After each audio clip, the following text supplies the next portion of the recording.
Hello, on Public Russian Television, the special news broadcast dedicated to the results of the elections of the President of the Russian Federation. On the line, we have the Federal Information Center with our Konstantin Tachilin.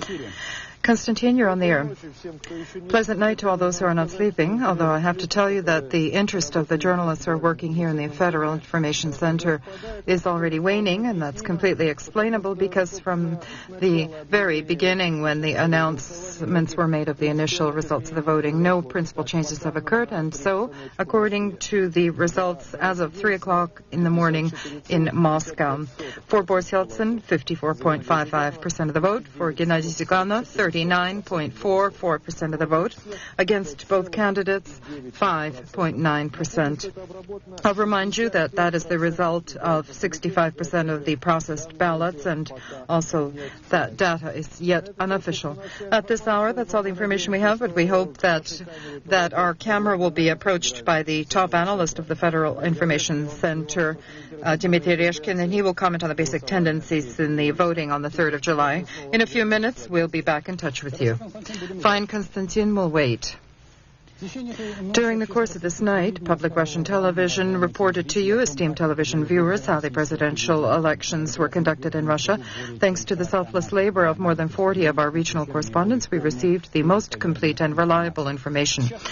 Currently, we have Saratov on the line and our correspondent, Oleg Shoner. Hello, Oleg. Oleg, how was the day today? What was curious about it and interesting in your view as a journalist and as a person foremost? The last day, Igor, forced us to draw our attention to one detail. It's understandable. It's a holiday and it's the election day, and of course the mood is elevated. But in Saratov, and we filmed this footage during the day, there were songs on the street sung more for the city voter, while the rural voter sang on his own. Of course, it's understandable. His soul sings out today because the villagers have cause to sing, and they've decided the result of the vote in the district demonstrating envious activity, awareness, and discipline. Unlike the urban voters, for whom several new precincts were opened this time for their own convenience and that they could be closer to home, yet the rural electorate was 2 times more active, as always ready to resist the sharks of capitalism. Oleg, how did the rural voters vote in the first round?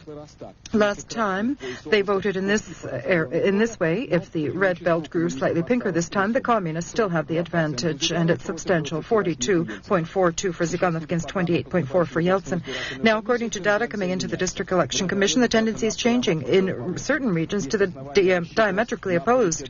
One may expect parity in the votes cast for the 2 candidates, which for the Saratov, traditionally conservative area, it's a clearly progressive result. Thanks, Oleg.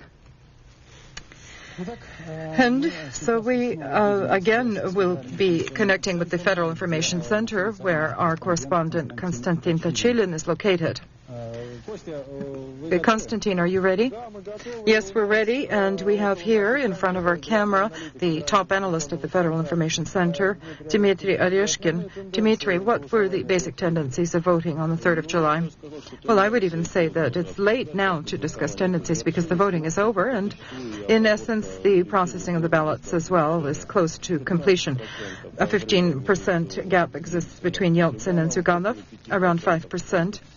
We're against all, and since all of that is based on 65% of the already processed ballots, at this moment one may confidently state that by morning the situation will be more precise but unchanged. Possibly there will be some deviations of a 0.5% or 1%, but the gap will not decrease below 14, nor will it grow wider beyond 16%. The situation is quite clear, and now it's not even any interesting any longer. It's evident now one may speak of the results of the elections. And these were the basic tendencies of the voting on the 3rd of July.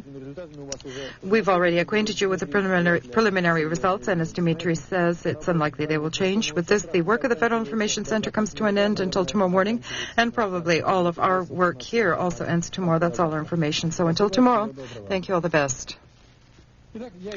And so again, I will remind you of the latest figures which the Central Election Commission has reported to us. And as of 3 o'clock Moscow time, 65.3% of all the ballots have been processed.